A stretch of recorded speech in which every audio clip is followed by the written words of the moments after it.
Sous l'aube glaciale, le regard de Tonnerre s'était déjà éteint, son corps massif refusant toute nourriture depuis 12 jours dans une lente procession vers la mort. Blotti sous son ventre noir, un bébé lynx affamé et tremblant venait de déclencher l'impossible, un sursaut de vie dans le cœur d'un cheval qui avait renoncé à battre. Avant de continuer, n'oublie pas de t'abonner à la chaîne, de liker la vidéo et de commenter depuis quelle partie du monde tu nous regardes. Allons-y. Les montagnes des Alpes françaises gardent leurs secrets comme des trésors jalousement protégés. Sous le ciel hivernal, où le soleil pâle ne réchauffe que les sommets les plus hauts, une silhouette solitaire se dressait dans un pré isolé, un cheval autrefois majestueux, désormais l'ombre de lui-même. Tonnerre, un puissant percheron noir dont la robe avait perdu son lustre, restait immobile face au vent mordant, ses yeux jadis vifs maintenant voilés par une résignation que seuls les animaux condamnés semblent porter. Paul Leroux, un fermier de 62 ans, aux mains calleuses et au visage buriné par des décennies de travail sous les intempéries, observait son plus fidèle compagnon depuis la clôture en bois. Ses épaules, habituellement droites malgré son âge, s'affaissaient sous le poids de l'inévitable. « Il ne mangera pas aujourd'hui non plus », murmura-t-il à sa fille Sophie, qui venait d'arriver avec une brassée de foin frais. Sophie, vétérinaire de 34 ans revenue au village après des années en ville, déposa lentement son chargement. « Cela fait combien de temps maintenant ?»« 12 jours, répondit Paul, sa voix à peine audible par-dessus le vent qui s'engouffrait dans la vallée. 12 jours qu'il refuse toute nourriture, il boit à peine. C'est comme s'il avait décidé que son temps était venu. Un silence lourd s'installa entre le père et la fille, pendant que Tonnerre, magnifique créature de 18 ans qui avait labouré plus d'hectares que n'importe quel tracteur moderne, continuait son vigile immobile, le regard fixé vers les montagnes. Quelque chose dans cette scène brisait le cœur de Sophie plus que tous les cas difficiles qu'elle avait rencontrés pendant sa pratique vétérinaire. « Les résultats des analyses sont revenus, » dit-elle finalement, tirant une enveloppe froissée de la poche de sa veste. « Il n'y a rien que la médecine puisse faire, papa. Son cœur lâche. Il le sait. Les animaux sentent ces choses. » Paul hocha la tête, un geste presque imperceptible. « Je le savais, » dit-il simplement, « mais je devais être sûr. » À quelques kilomètres de là, une tragédie différente se déroulait au cœur de la forêt dense qui bordait la ferme des Leroux. Une femelle lynx, majestueuse créature aux oreilles touffues et aux yeux perçants, gisait immobile dans une clairière. Son corps, encore chaud, portait la marque indéniable d'une balle.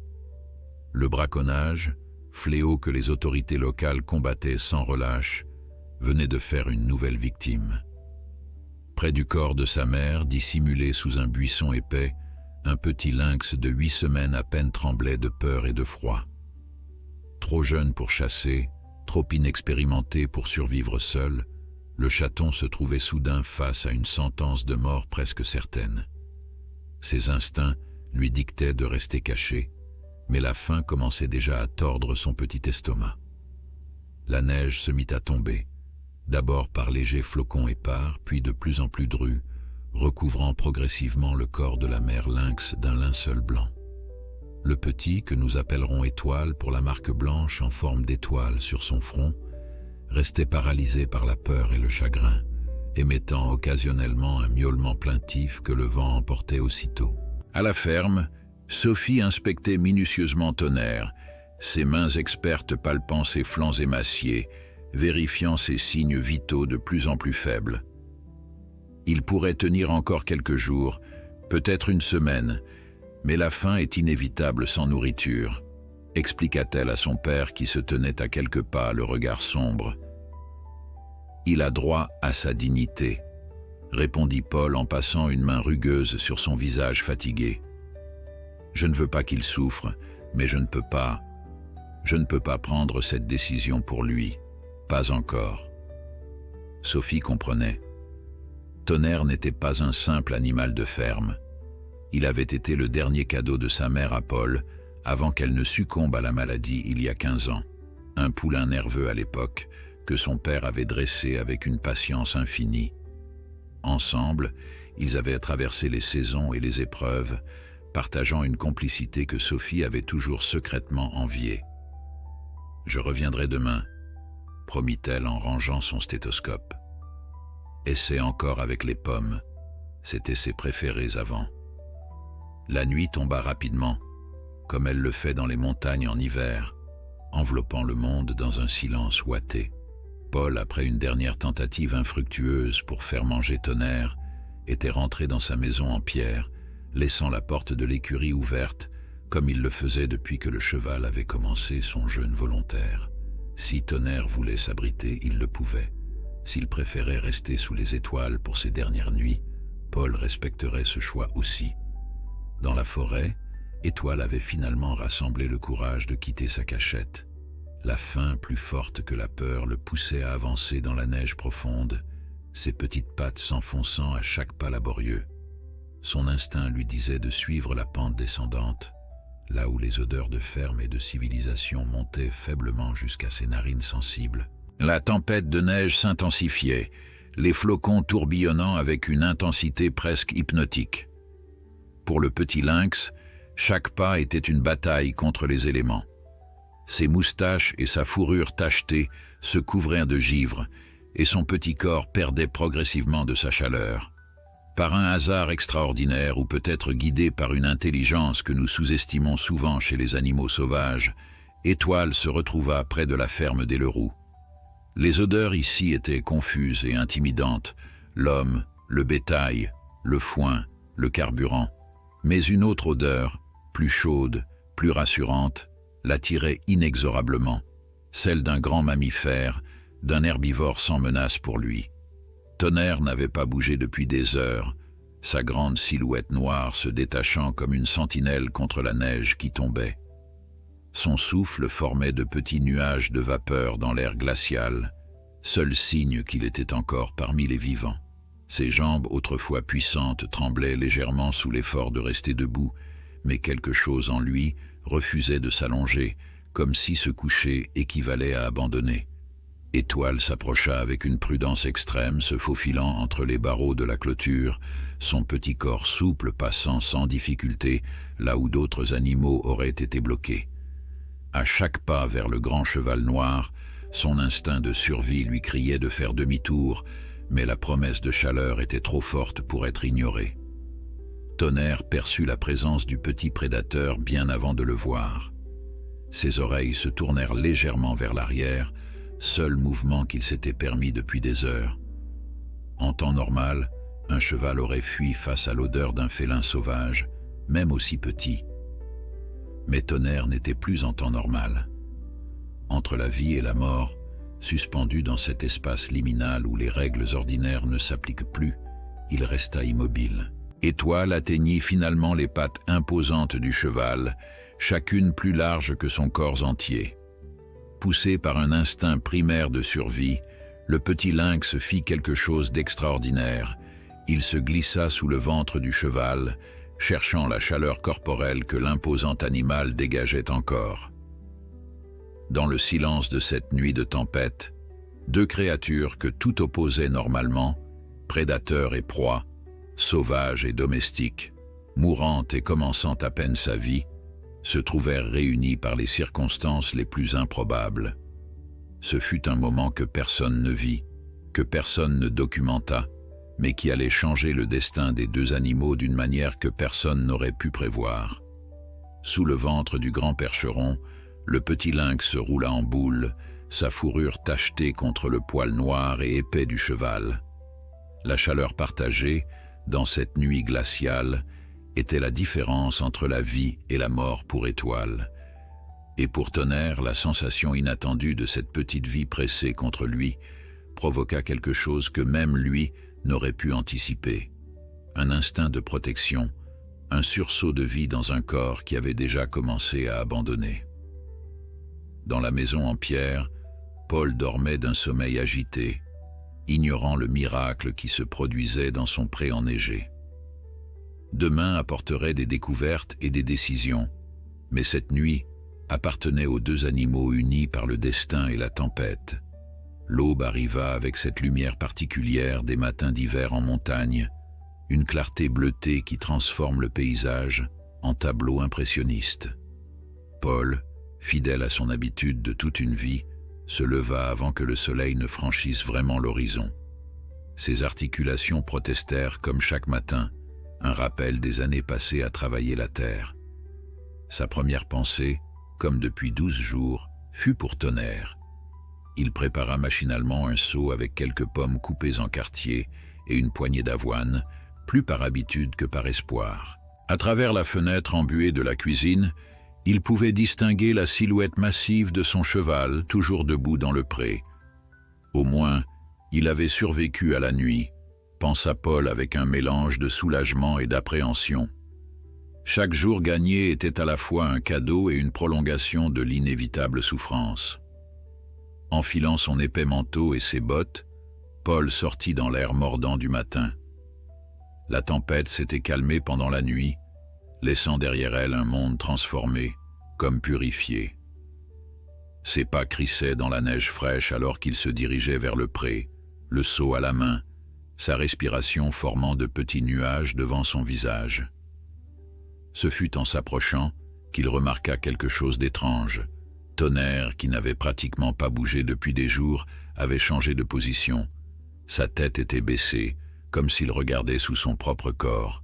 Et puis, Paul le vit, un mouvement qui ne venait pas du cheval, quelque chose sous le ventre de Tonnerre. Paul s'immobilisa, son cœur manquant un battement. Un prédateur? Un chien errant?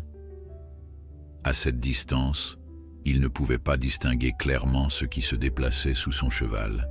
Avec précaution, il s'avança encore, prêt à intervenir si nécessaire. Ce qu'il découvrit le laissa sans voix. Un petit lynx, à peine plus grand qu'un chat domestique, était roulé en boule sous le ventre de Tonnerre. Sa fourrure tachetée était couverte de neige fondue, et ses yeux d'un bleu laiteux de nouveau-né regardaient Paul avec une terreur non dissimulée. « Nom de Dieu !» murmura Paul, figé par l'improbabilité de la scène. À son approche, le chaton tenta de s'enfoncer davantage sous le cheval, émettant un sifflement apeuré. Ce qui stupéfia Paul encore plus fut la réaction de Tonnerre.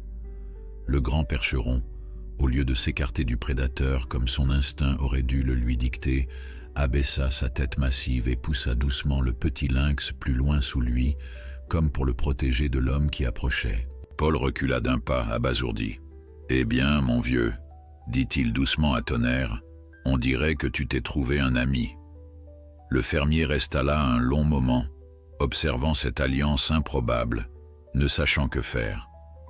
D'un côté, le lynx était un animal sauvage, un prédateur protégé par la loi. De l'autre, il était clairement trop jeune pour survivre seul, un orphelin, sans aucun doute. Et puis, il y avait Tonnerre, dont l'attitude avait subtilement mais indéniablement changé depuis la veille. Après une longue délibération intérieure, Paul décida de ne pas intervenir immédiatement. Il déposa le seau à portée de Tonnerre, nota que les pommes d'hier n'avaient pas été touchées, et retourna vers la maison pour appeler Sophie. Cette situation dépassait ses compétences. « Un lynx, tu es sûr ?» La voix de Sophie trahissait son incrédulité. « Aussi sûr que je te parle. Un petit, pas plus grand que Minou quand il était chaton. » Minou, l'ancien chat de ferme décédé 2 ans plus tôt, avait été le compagnon de Sophie pendant son enfance.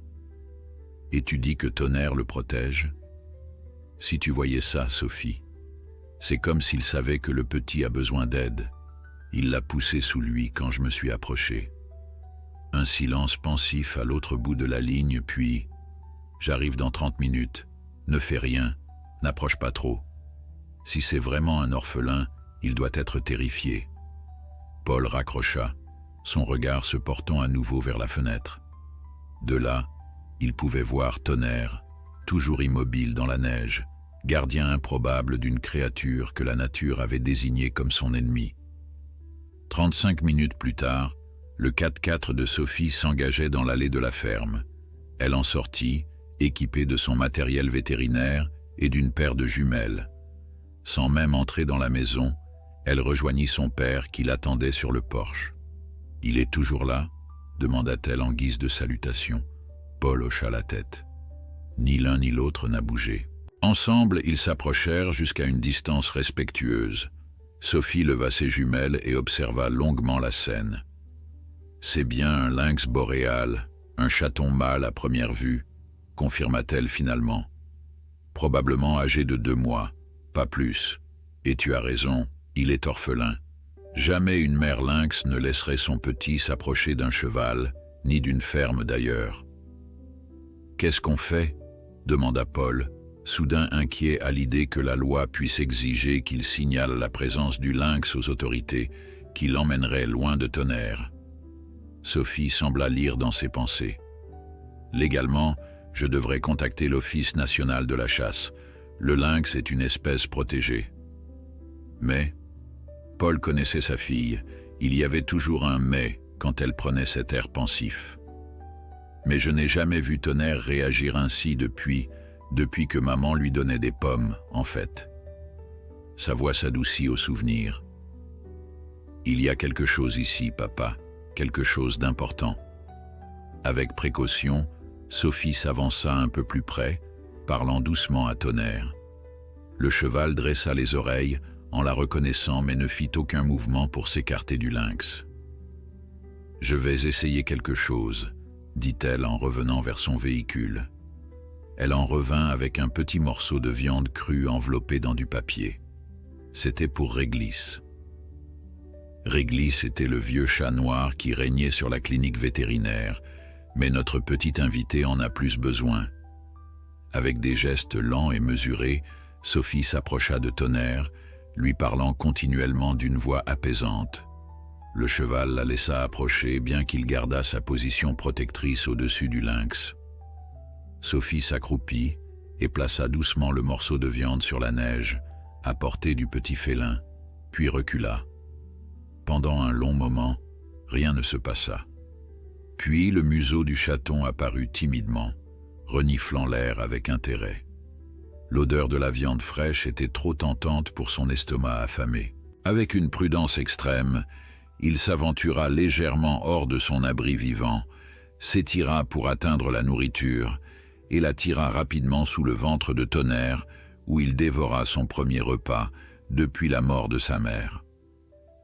Sophie et Paul observèrent ce spectacle avec émerveillement. « Regarde comme il mange » murmura Sophie. « Il était affamé. » Mais ce qui suivit les étonna encore davantage. Après que le lynx eut fini son repas, Tonnerre baissa sa grande tête et, avec une délicatesse surprenante pour un animal de cette taille, il poussa du nez le seau que Paul avait laissé. Son attention semblait attirée par les pommes coupées. « Papa » chuchota Sophie, n'osant presque pas y croire. « Je crois qu'il va manger. » Ils retinrent leur souffle tandis que Tonnerre, pour la première fois en 12 jours, prenait une pomme dans le seau. Il la mâcha lentement, presque pensivement, avant d'en prendre une autre. « C'est un miracle » murmura Paul, sa voix rauque d'émotion. Sophie, bien que formée à la rigueur scientifique, ne pouvait qu'acquiescer. Ce qu'ils observaient défiait toute explication rationnelle. Un cheval mourant, qui avait renoncé à la vie, trouvait une nouvelle raison de manger, de vivre, dans la présence d'un petit prédateur orphelin. « Qu'est-ce qu'on fait maintenant ?» demanda Paul, tandis qu'il reculait pour laisser les 2 animaux tranquilles. Sophie réfléchit un moment. « Officiellement, je devrais signaler la présence du lynx. Il devrait être pris en charge par un centre spécialisé, puis relâché quand il sera assez grand. » Et officieusement ? Officieusement.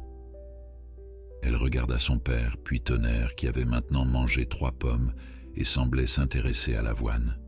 « Je pense que le petit a choisi son centre de réhabilitation, et son médecin aussi. » Paul sourit, comprenant ce que sa fille suggérait.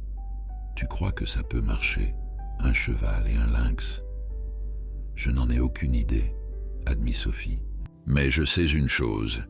Hier, tu avais un cheval qui mourait. Aujourd'hui, il mange. Parfois, en tant que vétérinaire, J'apprends à ne pas trop questionner les miracles quand ils se produisent. » Ils retournèrent vers la maison, laissant derrière eux le duo improbable. Dans le pré couvert de neige, Tonnerre avait maintenant mangé presque toutes les pommes et une bonne partie de l'avoine. Sous lui, le petit lynx s'était à nouveau roulé en boule, épuisé après son repas, se sentant en sécurité pour la première fois depuis que sa mère ne répondait plus à ses appels. « On lui trouvera un nom, » dit Paul, alors qu'ils entrèrent dans la chaleur de la cuisine. « Au petit, je veux dire. » Sophie sourit, sachant que son père avait déjà pris sa décision.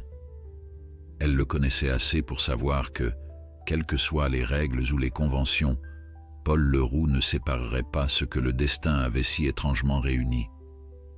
Les jours qui suivirent apportèrent des changements subtils mais significatifs à la ferme des Leroux.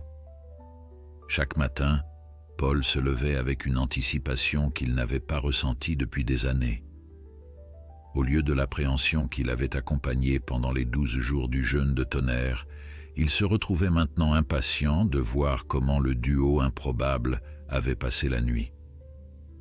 Sophie avait pris l'habitude de passer avant et après ses heures à la clinique, apportant de la viande fraîche pour le petit lynx et examinant discrètement Tonnerre dont l'état s'améliorait de façon remarquable. Le grand percheron, qui semblait avoir accepté son sort quelques jours plus tôt, mangeait maintenant régulièrement avec un appétit croissant qui défiait tous les pronostics médicaux. Son cœur bat plus fort, avait constaté Sophie le 3e jour, écoutant attentivement avec son stéthoscope. « Je ne comprends pas, les résultats des analyses étaient clairs pourtant. » Paul, qui observait de loin le petit lynx en train de jouer maladroitement avec une pomme tombée, sourit. Peut-être que certaines maladies ne se guérissent pas avec des médicaments. Le lynx, que Paul avait officieusement baptisé Étoile en raison de la marque blanche sur son front, devenait chaque jour un peu plus audacieux. Il s'aventurait maintenant jusqu'à quelques mètres de Tonnerre, mais revenait toujours se réfugier sous le ventre du cheval à la moindre alerte. Pour sa part, Tonnerre semblait avoir accepté son rôle de protecteur avec un stoïcisme qui ne surprenait pas Paul. Le percheron avait toujours eu cette qualité, une patience infinie et une gentillesse qui contrastaient avec sa taille imposante. C'est au 5e jour que le premier défi se présenta. Claude Mercier, le voisin le plus proche dont la ferme se trouvait à environ 1 kilomètre, s'arrêta avec son tracteur dans l'allée des Leroux. Un homme trapu aux joues perpétuellement rougies par le vent, Claude était connu pour son caractère bourru, mais honnête. « Paul !» appela-t-il en descendant de son engin. « J'ai vu des traces étranges près de la rivière, petites, comme un gros chat. Tu n'aurais pas vu quelque chose ?» Paul, qui était en train de réparer une clôture, sentit son cœur s'accélérer. Il savait que Claude était aussi un chasseur passionné, bien que respectueux des saisons et des réglementations. « Non, rien de spécial, » répondit-il, tentant de paraître désinvolte. « Peut-être un chat forestier. Il y en a quelques-uns dans le coin. » Claude fronça les sourcils. « Non, plus gros qu'un chat forestier. Et les empreintes ?» Il s'interrompit, son regard se portant vers le pré où Tonnerre paissait tranquillement. « Ton cheval a l'air d'aller mieux. Sophie m'avait dit qu'il était mourant. » Paul hocha la tête, soulagé du changement de sujet. « Un rétablissement miraculeux.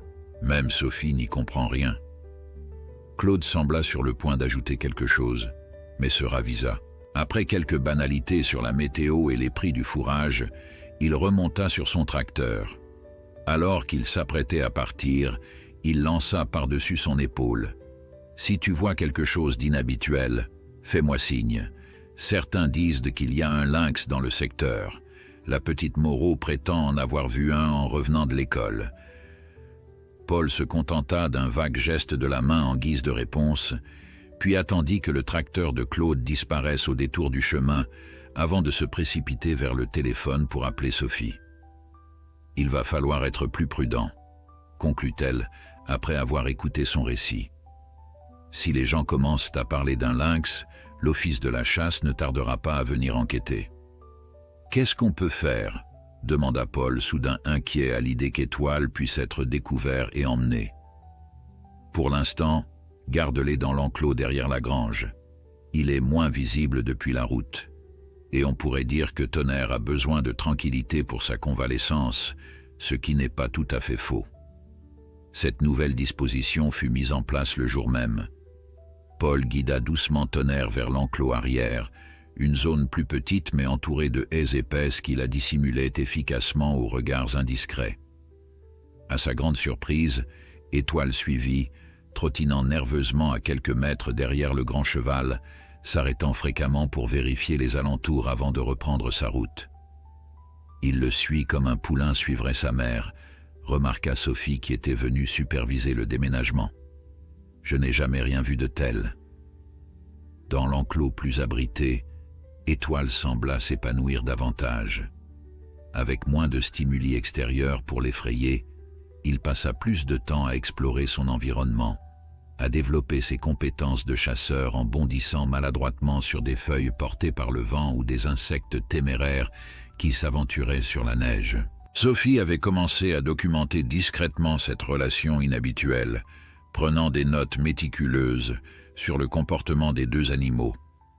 En tant que scientifique, elle savait qu'elle observait quelque chose d'exceptionnel, peut-être même sans précédent. En tant que fille et vétérinaire, elle se réjouissait simplement de voir Tonnerre revenir à la vie.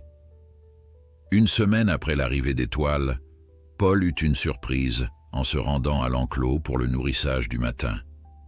Tonnerre était allongé sur le côté dans la paille fraîche, position qu'il n'avait pas prise depuis le début de sa maladie. Et blotti contre son flanc, roulé en boule et profondément endormi, se trouvait Étoile. Le fermier resta immobile, craignant de briser la magie de l'instant. Le grand cheval noir et le petit félin tacheté formaient un tableau si improbable qu'il avait presque envie de se frotter les yeux pour s'assurer qu'il ne rêvait pas. Tonnerre avait légèrement relevé la tête à son approche, mais avec une expression paisible qui semblait dire « Tout va bien, nous sommes juste en train de nous reposer ». Quand Sophie arriva plus tard ce matin-là, Paul lui raconta ce qu'il avait vu, les mots peinant à exprimer l'émotion qu'il avait ressentie. « J'aimerais avoir pu le photographier, dit-il, mais j'avais peur de les déranger en allant chercher l'appareil. » Sophie sourit. « Ne t'inquiète pas, papa. Je pense que ce n'est que le début. Ils développent une confiance mutuelle qui va probablement s'approfondir. » Elle avait raison. Les jours suivants, Paul et Sophie furent témoins d'interactions de plus en plus complexes entre Tonnerre et Étoile. Le lynx, enhardi par la sécurité que lui procurait la présence du cheval, commençait à développer des comportements joueurs. Il bondissait parfois sur la queue de Tonnerre ou tentait d'attraper ses crins qui pendaient, s'arrêtant toujours avant de devenir vraiment agaçant, comme s'il comprenait intuitivement les limites de la patience de son protecteur. Pour sa part, Tonnerre montrait une tolérance étonnante, parfois même une participation active dans ses jeux. Il baissait délibérément sa tête pour permettre à Étoile de grimper sur son cou, ou faisait semblant de ne pas voir le lynx qui se cachait maladroitement derrière un poteau, attendant le moment parfait pour bondir. « On dirait qu'il joue avec lui », observa Paul un après-midi, alors qu'il regardait Tonnerre faire mine de chercher Étoile, qui était clairement visible derrière un seau. « C'est exactement ce qu'il fait », confirma Sophie. « C'est fascinant. Tonnerre semble avoir développé un comportement presque parental. » Ce mot flotta entre eux, chargé de signification. Paul pensa à sa défunte épouse, Marianne, qui avait toujours eu une sensibilité particulière pour les animaux. « Elle aurait adoré voir ça », dit-il doucement. Sophie posa une main sur l'épaule de son père. « Elle le voit peut-être, qui sait ?» 2 semaines après l'arrivée d'Étoile, la santé de Tonnerre s'était améliorée de façon si spectaculaire que même Sophie, avec toute sa rigueur scientifique, commençait à utiliser le terme « miracle » sans ironie. Le vieux percheron avait repris du poids, son poil avait retrouvé une partie de son lustre, et il se déplaçait avec une énergie qu'il n'avait pas montrée depuis des années. Quant à Étoile, il grandissait à vue d'œil, sa fourrure devenant plus épaisse et plus définie avec ses taches caractéristiques. Ses yeux avaient commencé à changer, passant du bleu laiteux au vert doré qui caractérise les lynx adultes. Ses jeux devenaient plus élaborés, plus précis, préfigurant les compétences de chasse qu'il développerait pleinement à l'âge adulte. Un soir, alors que le soleil se couchait sur la vallée enneigée, Paul et Sophie étaient assis sur le banc près de l'enclos, partageant un thermos de café chaud. « On ne pourra pas le garder pour toujours, tu sais, » dit doucement Sophie, brisant un silence confortable. Paul soupira. « Je sais, il est sauvage, il appartient à la forêt. »« Pas tout de suite, » le rassura-t-elle. « Il est encore trop jeune. Mais un jour, il faudra prendre une décision. » Paul hocha la tête, son regard fixé sur les deux animaux dans l'enclos. Tonnerre était debout, immobile comme une sentinelle, tandis qu'Étoile explorait les environs, revenant périodiquement vers le cheval comme pour se rassurer de sa présence. « Pour l'instant, dit Paul, ils se sont trouvés l'un l'autre, et je crois qu'ils se sont sauvés mutuellement. » Sophie ne pouvait qu'acquiescer. Dans ce coin isolé des Alpes françaises, ils étaient témoins d'une de ces rares histoires qui semblent défier les lois de la nature, un rappel que la vie trouve parfois des chemins que même les scientifiques ne peuvent anticiper. À mesure que février cédait la place à mars, les journées s'allongeaient imperceptiblement et la neige commençait à fondre dans les zones les plus exposées au soleil. Dans l'enclos protégé, Étoile avait maintenant presque doublé de taille, ses pattes disproportionnées, annonçant la stature imposante qu'il atteindrait à l'âge adulte. Son pelage s'épaississait, prenant ses nuances caractéristiques de roux, de gris et de blanc tacheté qui faisaient du lynx boréal l'un des félins les plus élégants des forêts européennes. Avec sa croissance physique venait aussi un changement de comportement. Si Étoile restait profondément attaché à Tonnerre, il manifestait également une curiosité grandissante pour le monde au-delà de l'enclos.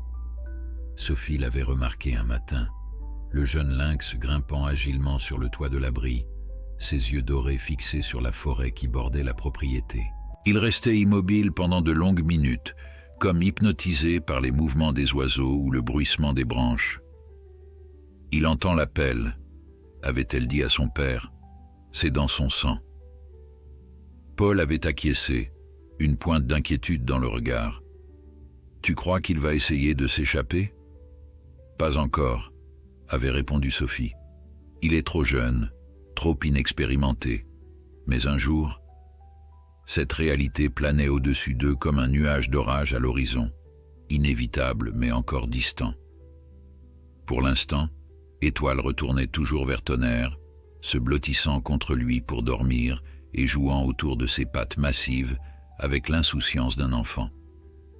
C'est par une matinée particulièrement douce pour la saison que la menace qu'il redoutait se matérialisa finalement.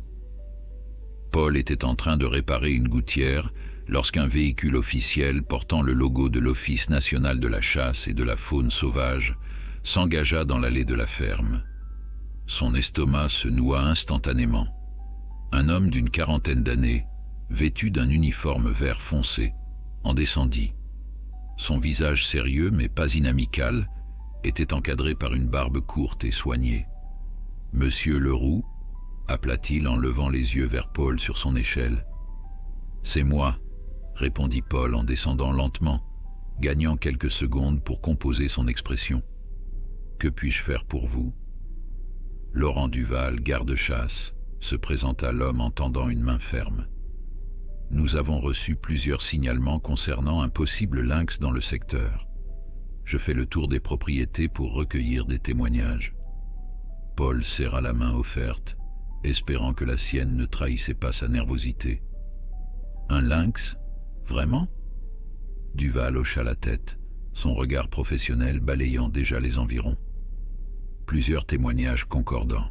La petite Moreau affirme en avoir vu un et votre voisin, monsieur Mercier, a relevé des traces caractéristiques près de la rivière.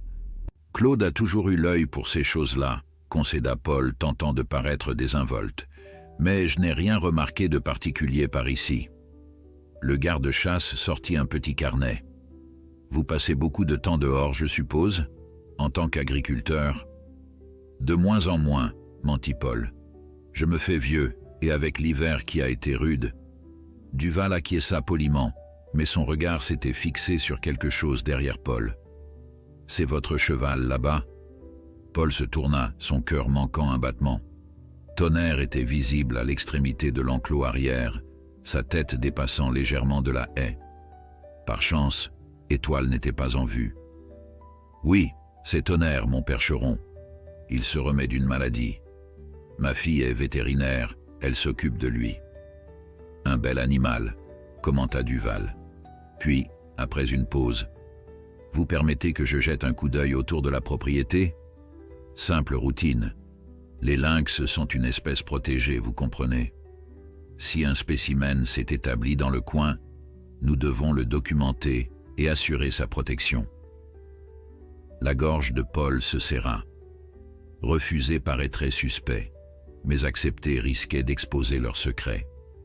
Il cherchait une excuse plausible lorsqu'un bruit de moteur annonça l'arrivée d'un autre véhicule. Le 4x4 de Sophie. Jamais Paul n'avait été aussi soulagé de voir sa fille. Sophie avait une autorité naturelle et une connaissance des règlements que lui-même ne possédait pas. Elle se gara et les rejoignit d'un pas assuré, évaluant immédiatement la situation. « Bonjour », dit-elle en tendant la main au garde-chasse. « Sophie Leroux, je suis la fille de Paul, et vétérinaire dans le village », ajouta-t-elle avec un sourire professionnel. « Laurent Duval, Office national de la chasse. Je parlais justement à votre père des signalements de lynx dans le secteur. » Sophie hocha la tête, son expression parfaitement composée. « Oui, j'en ai entendu parler à la clinique. Passionnant, n'est-ce pas? Ce serait une excellente nouvelle pour la biodiversité locale. » Son aisance déstabilisa légèrement Duval, qui s'attendait peut-être à plus de réticence. « Exactement. Je demandais justement à votre père si je pouvais jeter un œil autour de la propriété. »« Bien sûr, » répondit Sophie sans hésitation. « Mais laissez-moi vous accompagner. Nous avons un cheval en convalescence qui pourrait s'agiter avec des étrangers. » Paul admira la stratégie de sa fille. En prenant les devants, elle contrôlait la situation et pouvait diriger la visite. Pendant les 20 minutes qui suivirent, Sophie guida le garde-chasse à travers la propriété, soigneusement à l'écart de l'enclos, où se trouvaient Tonnerre et Étoile. Elle parla avec enthousiasme de la faune locale, mentionnant les chevreuils et les sangliers qu'elle avait soignés, et expliquant comment la région constituait effectivement un habitat idéal pour un lynx. « S'il y en a un dans les parages, » conclut-elle alors qu'il revenait vers la maison, « ce serait vraiment une bénédiction pour l'écosystème. Il régule naturellement les populations de chevreuils et de petits rongeurs. » Duval semblait impressionné par ses connaissances. « Vous avez déjà travaillé avec des félins sauvages, docteur Leroux? » « Pendant mon internat, j'ai passé 3 mois dans un centre de réhabilitation qui accueillait occasionnellement des lynx orphelins, » répondit-elle, s'appuyant sur une expérience réelle qu'elle avait eue. Des animaux fascinants, mais qui ont besoin d'un grand territoire une fois adultes. Cette information sembla satisfaire le garde-chasse. Après quelques recommandations standards, signaler toute observation, ne pas tenter d'approcher l'animal s'il l'apercevait, il prit congé, promettant de revenir si d'autres témoignages émergeaient. Une fois le véhicule officiel hors de vue, Paul laissa échapper un long soupir de soulagement. « Tu as été brillante, Sophie. »« Ce n'est que partie remise, » répondit-elle, son visage perdant son masque d'assurance. « S'il y a d'autres signalements, il reviendra. Et la prochaine fois, il pourrait insister pour voir l'enclos arrière. » Ils se dirigèrent d'un même pas vers le dit enclos, anxieux de vérifier que tout allait bien. À leur grand soulagement, Tonnerre et Étoile étaient là, apparemment indifférents au drame qui venait de se jouer. Le jeune lynx était occupé à poursuivre un papillon précoce, bondissant avec une grâce qui trahissait déjà le redoutable prédateur qu'il deviendrait.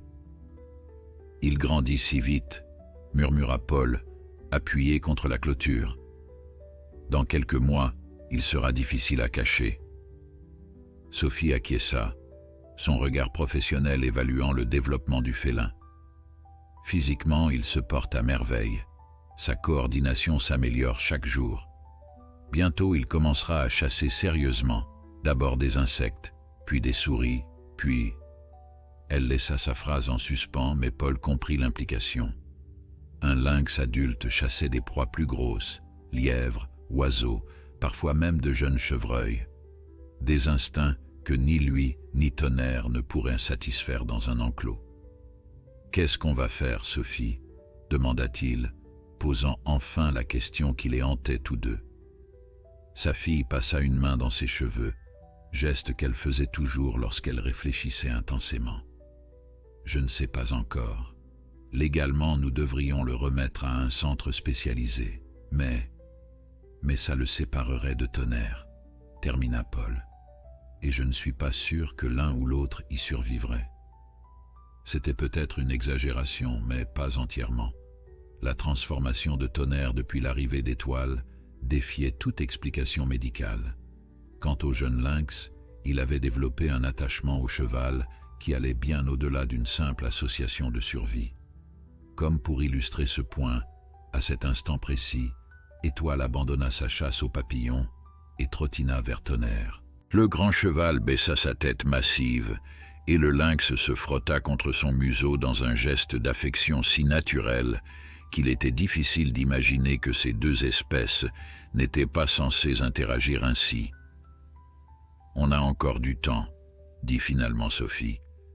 « Il n'est pas prêt à être relâché de toute façon, et tant qu'il reste avec Tonnerre, dans l'enclos, il est en sécurité. » Paul acquiesça, reconnaissant la sagesse dans l'approche de sa fille. Prendre les problèmes un jour à la fois avait toujours été sa philosophie, forgée par des décennies d'agriculture où les plans les mieux établis pouvaient être bouleversés par un caprice de la météo.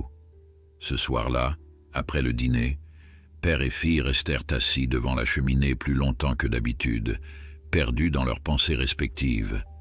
La visite du garde-chasse avait cristallisé quelque chose qu'ils savaient déjà intellectuellement, mais n'avaient pas encore pleinement accepté émotionnellement. Leur arrangement actuel était temporaire. « Tu sais, » dit finalement Paul en remuant les braises, « ta mère disait toujours que certaines rencontres dans la vie ne s'expliquent pas par la logique ou la science. Elle appelait ça des rendez-vous de l'âme. » Sophie sourit au souvenir.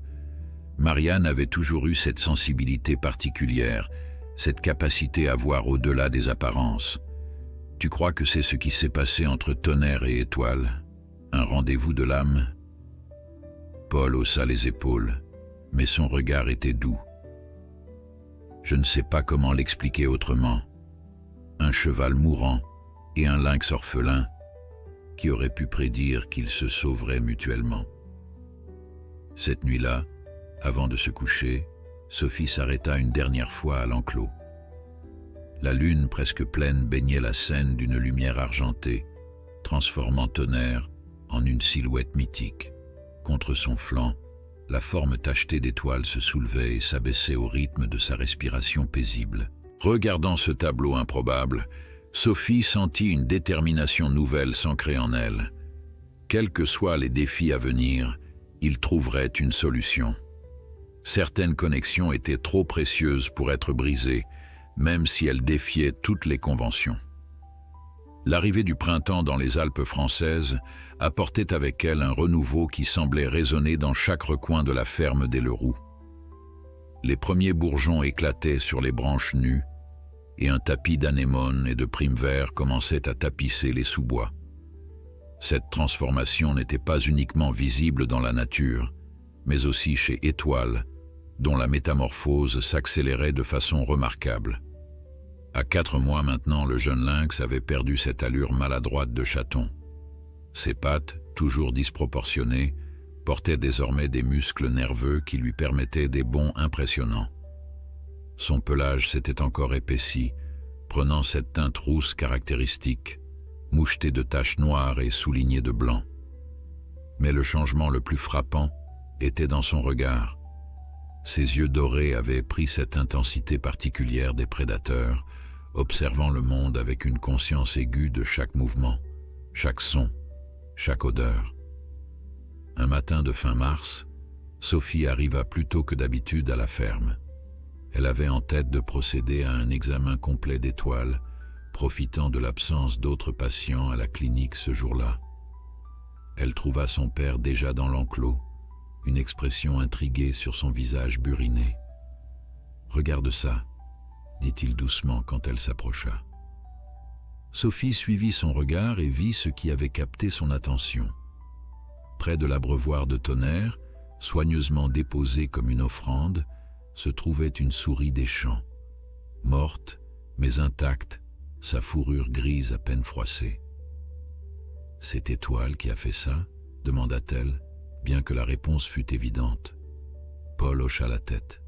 « Je l'ai vue la déposer là, il y a 1 heure. » Il l'a attrapée près de la clôture est.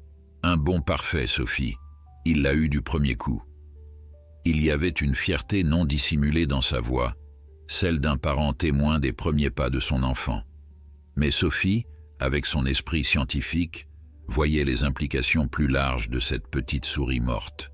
« Il commence à chasser », dit-elle, un mélange de fascination et d'inquiétude dans la voix. « Et il partage sa prise avec Tonnerre. »« C'est normal ?» demanda Paul, comprenant intuitivement la singularité de ce comportement. Sophie secoua la tête. « Rien dans tout ça n'est normal, papa. Les lynx sont des félins solitaires. Ils ne partagent pas leur proie, sauf une mère avec ses petits. » Elle s'arrêta réfléchissant. C'est comme s'il considérait Tonnerre comme sa famille. Comme pour confirmer cette analyse, Étoile émergea à cet instant de l'abri, s'étirant longuement avant de trottiner vers Tonnerre, qui paissait tranquillement. Le grand cheval leva la tête à son approche, et le lynx se frotta contre ses jambes, dans un geste de salutation devenu rituel entre eux. « Bonjour, chasseur », murmura Sophie, s'accroupissant au niveau de la clôture. Étoile tourna la tête vers elle, ses oreilles touffues pointées en avant. Il connaissait maintenant bien Sophie et Paul, les acceptant comme des présences non menaçantes dans son environnement, même s'il gardait une distance prudente que seul Tonnerre était autorisé à franchir. L'examen que Sophie avait prévu se révéla plus difficile que prévu. Étoile, malgré son apparente tolérance, n'était pas disposée à se laisser manipuler. Il fallut toute la patience de Sophie et la présence rassurante de Tonnerre pour qu'elle puisse enfin l'approcher suffisamment pour évaluer son état. « Il est en parfaite santé », conclut-elle, après avoir observé le lynx à distance rapprochée. « Je dirais qu'il pèse environ 7 kilos maintenant.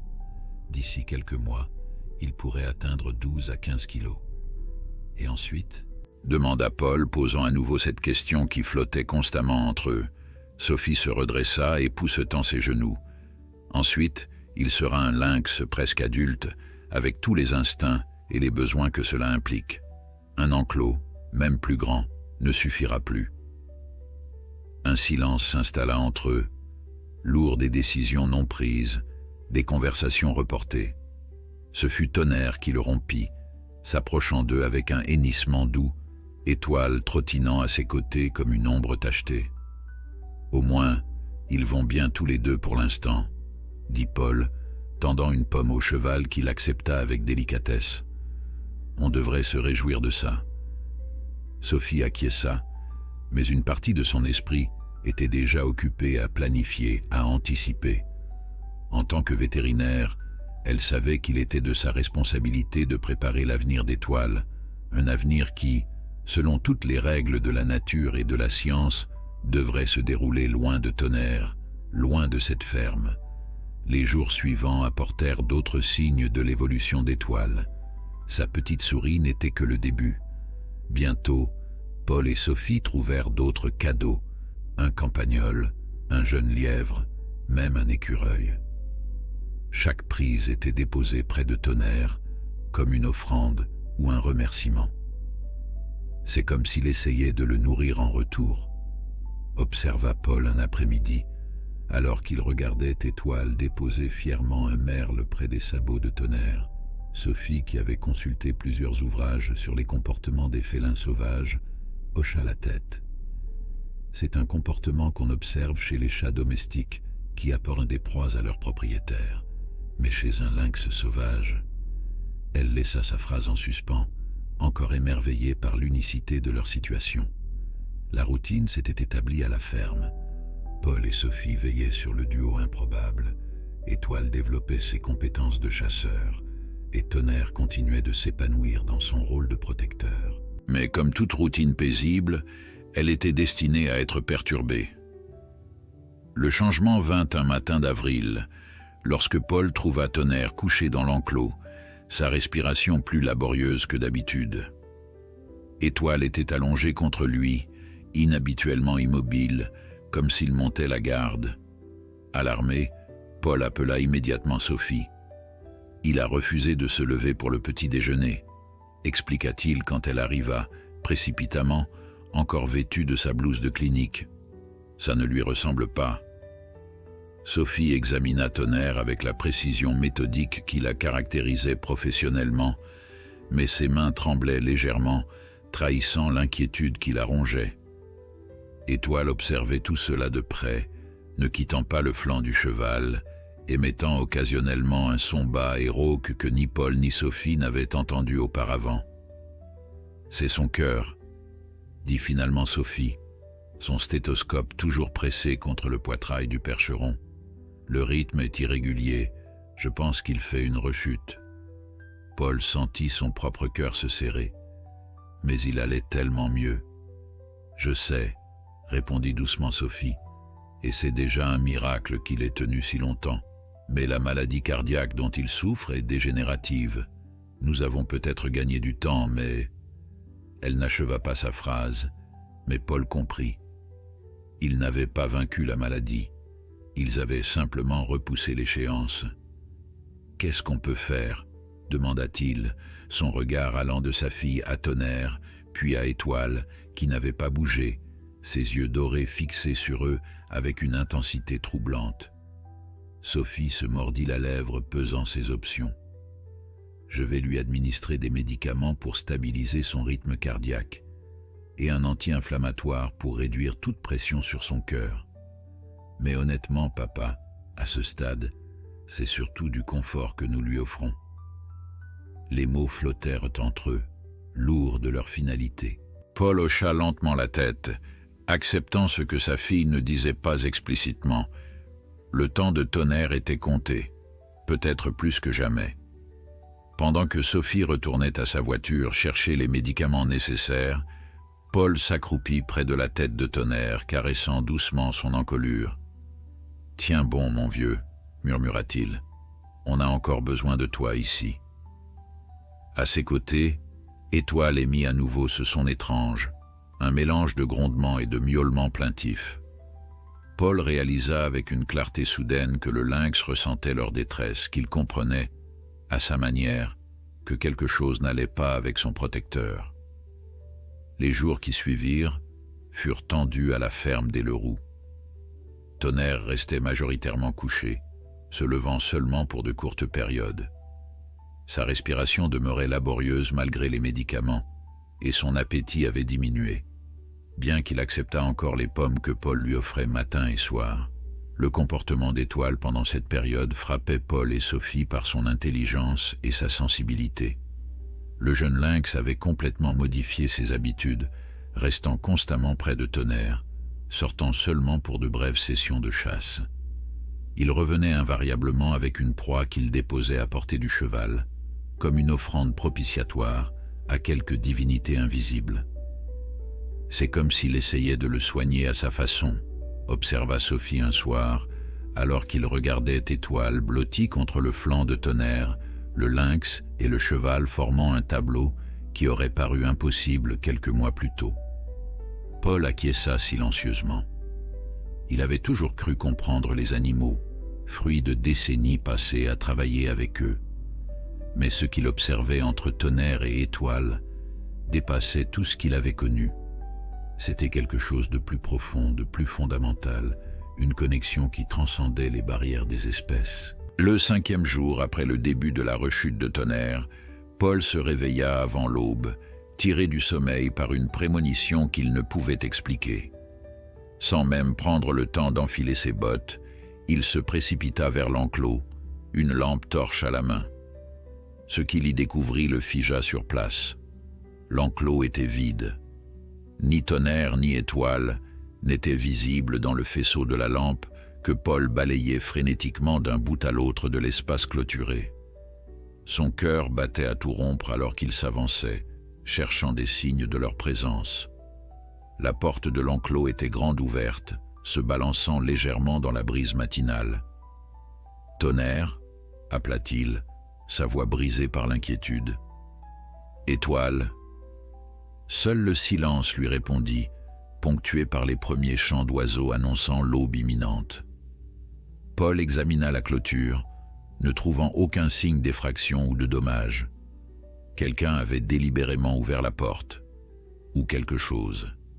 Son premier réflexe fut d'appeler Sophie, mais il se ravisa en regardant l'heure, 4h37 du matin.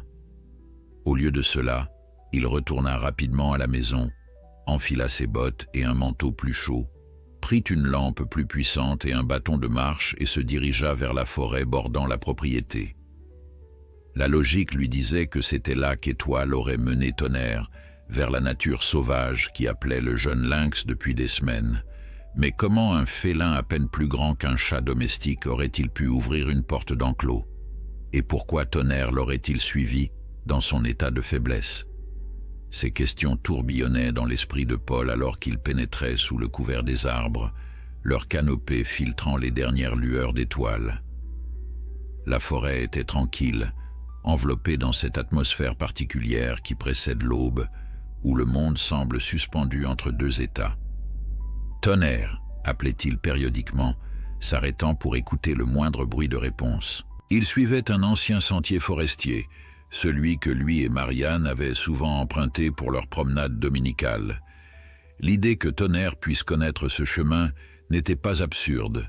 Dans ses jeunes années, le percheron les avait souvent accompagnés, Marianne montant parfois sur son dos pour traverser les passages plus difficiles.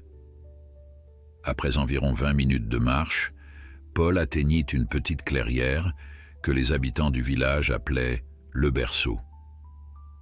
C'était un endroit presque parfaitement circulaire, entouré de vieux chênes dont les branches formaient comme un dôme naturel. Au centre, une source émergeait d'entre les racines du plus ancien des arbres, créant un petit bassin avant de s'écouler en un ruisseau discret. Le spectacle qui l'attendait là lui coupa le souffle. Dans la lumière grise précédant l'aube, Tonnerre se tenait debout au centre de la clairière, son imposante silhouette noire se détachant contre le vert tendre des premières feuilles. À ses pieds, lové contre ses jambes, Étoile observait avec une intensité féline l'eau qui jaillissait de la source. Ce qui stupéfia Paul n'était pas seulement leur présence inattendue en ce lieu, mais l'attitude de Tonnerre. Le vieux percheron, qui pouvait à peine se tenir debout la veille, semblait maintenant empli d'une vitalité nouvelle. Sa tête était haute, ses oreilles dressées avec attention, et même à cette distance, Paul pouvait voir que sa respiration semblait plus aisée, plus régulière. « Tonnerre » appela-t-il doucement, ne voulant pas briser la magie de l'instant. Les deux animaux tournèrent la tête vers lui simultanément. Si Étoile se tendit légèrement, prêt à bondir, Tonnerre resta parfaitement calme, regardant Paul comme s'il l'attendait. Paul s'avança lentement, son regard alternant entre les deux créatures et la source. Une pensée impossible et pourtant tentante commençait à se former dans son esprit. Lorsqu'il arriva près d'eux, Étoile ne s'enfuit pas comme Paul s'y attendait. Au contraire, le jeune lynx le regarda directement dans les yeux, avec cette intelligence insondable qui avait toujours caractérisé son regard. « Qu'est-ce que vous faites ici, tous les deux » murmura Paul, tendant une main prudente vers Tonnerre.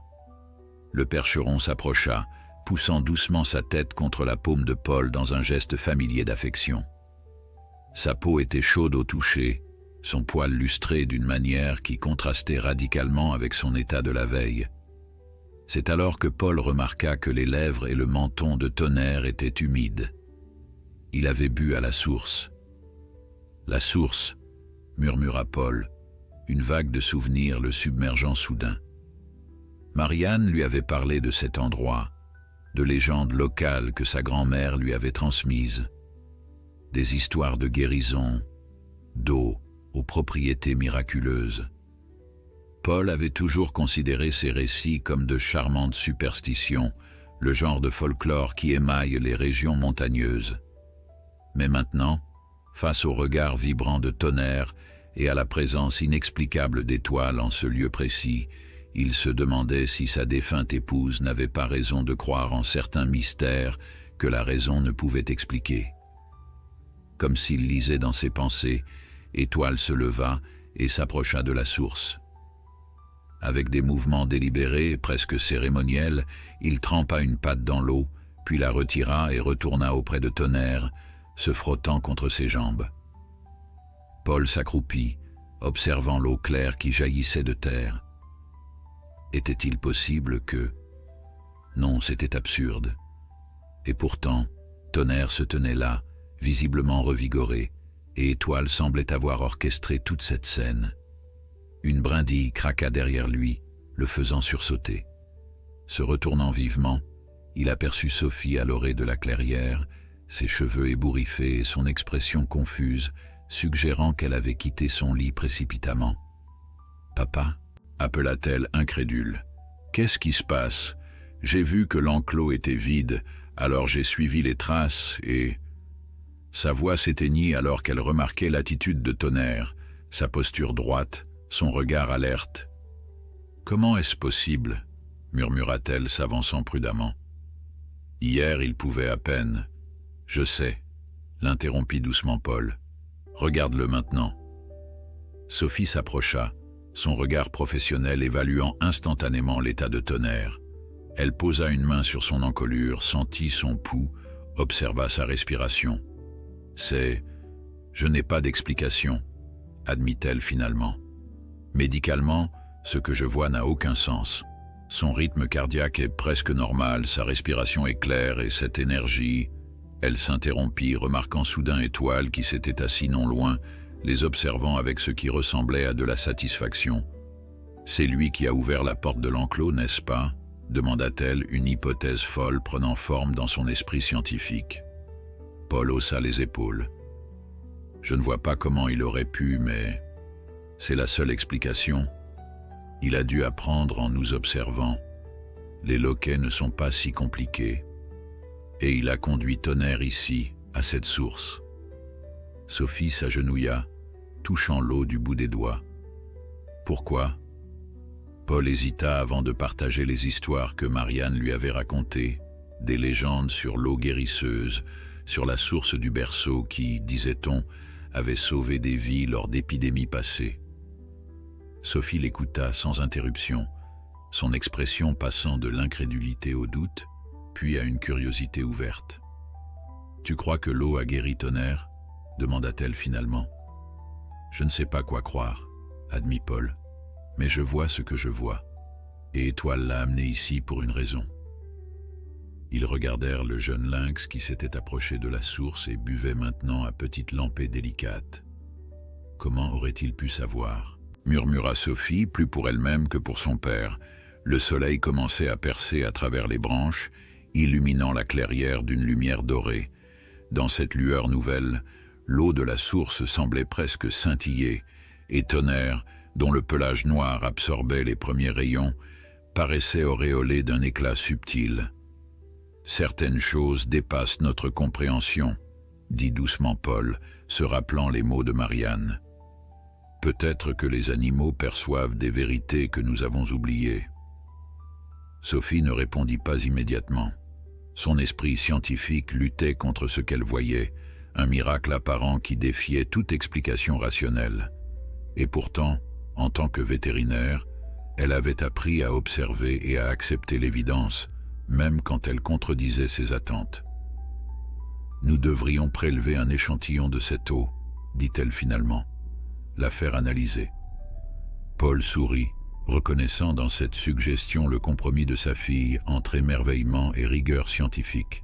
« Nous le ferons », acquiesça-t-il, « mais d'abord, laissons-les profiter de ce moment. » Tonnerre s'était approché à nouveau de la source et buvait lentement, méticuleusement, comme s'il mesurait chaque gorgée.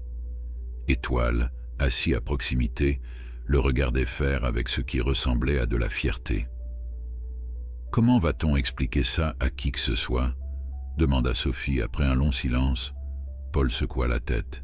« Je ne suis pas sûr qu'on doive l'expliquer. Certaines histoires sont mieux gardées entre ceux qui les ont vécues. » Le soleil montait maintenant au-dessus des arbres, baignant la clairière d'une lumière plus franche.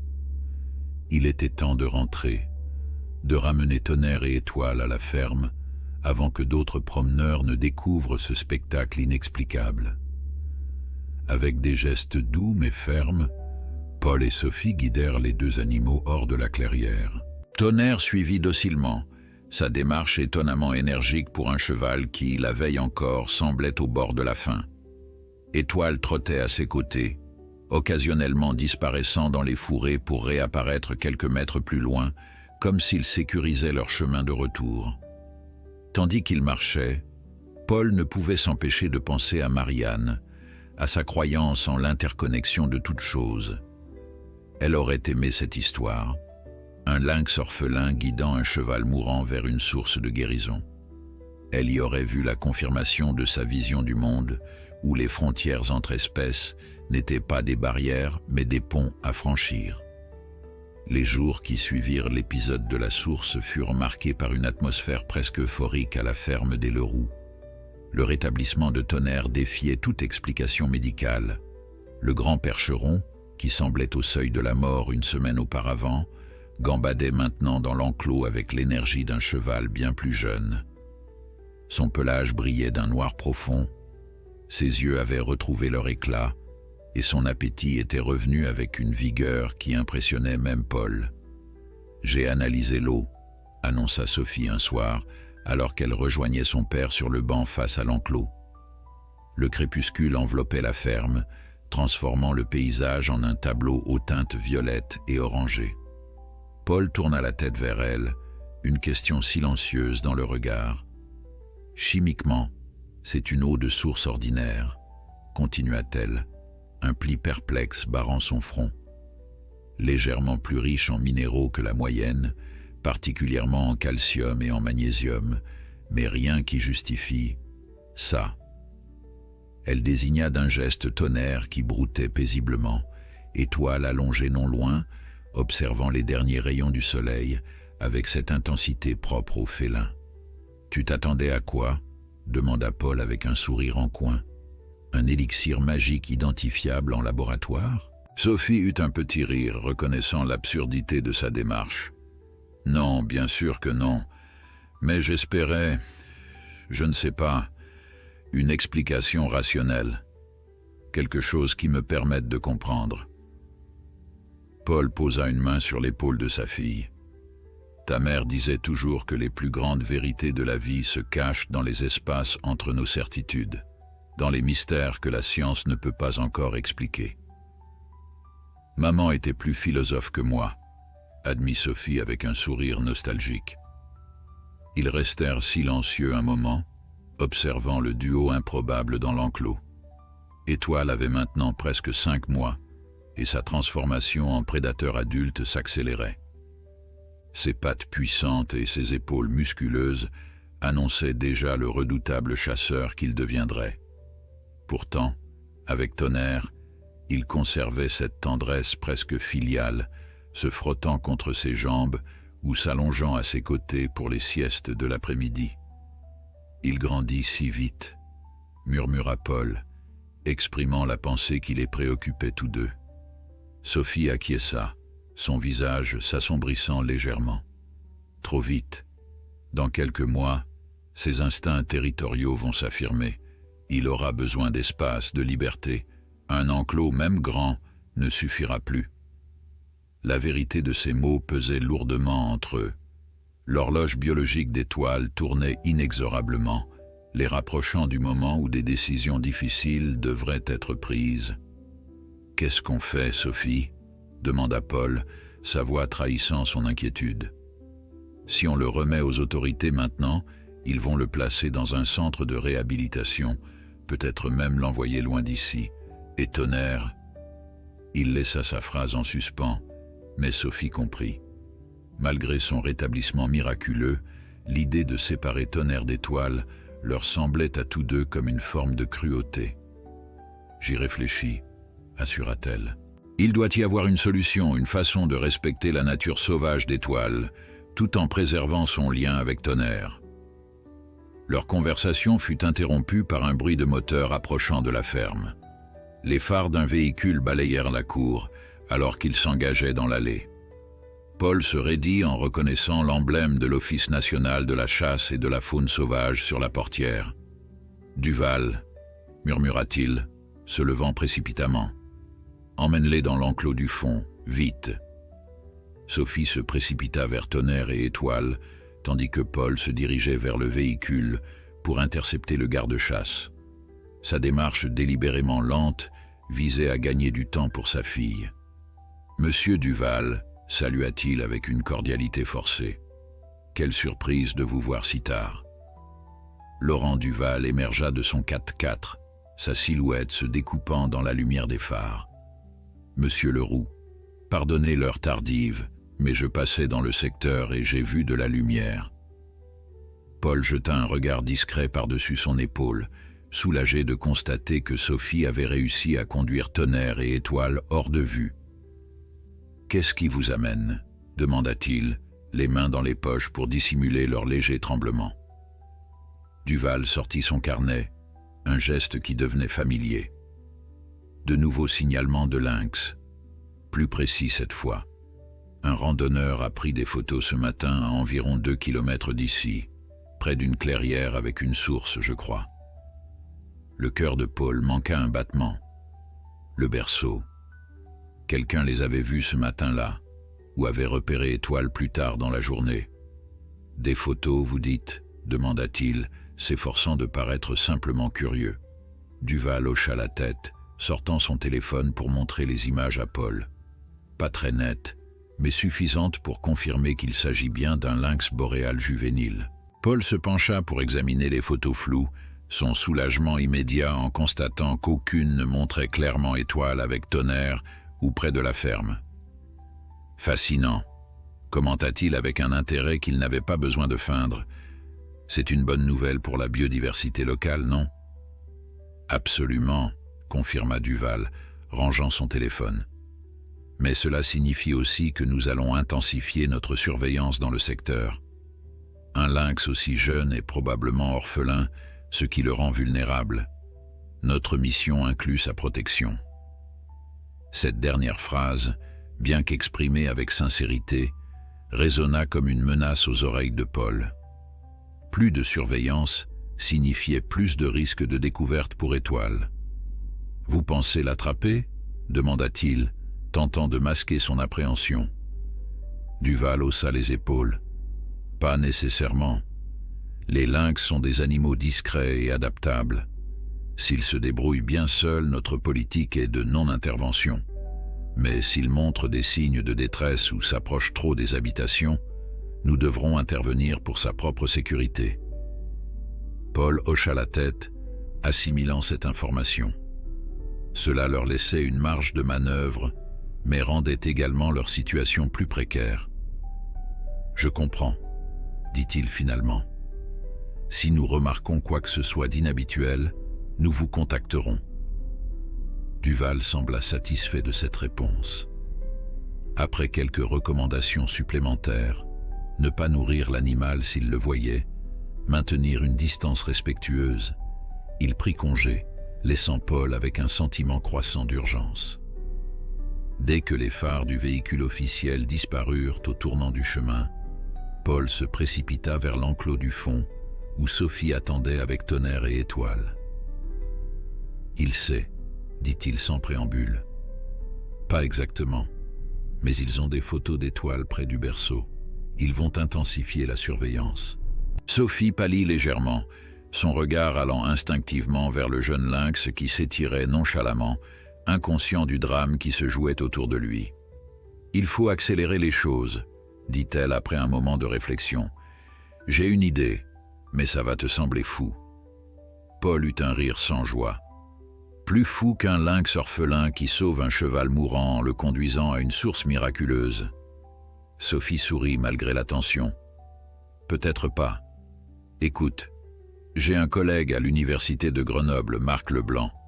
Il dirige un programme de recherche sur les grands félins, incluant un projet de réintroduction de lynx dans certaines zones protégées des Alpes. » « Et » encouragea Paul, intrigué.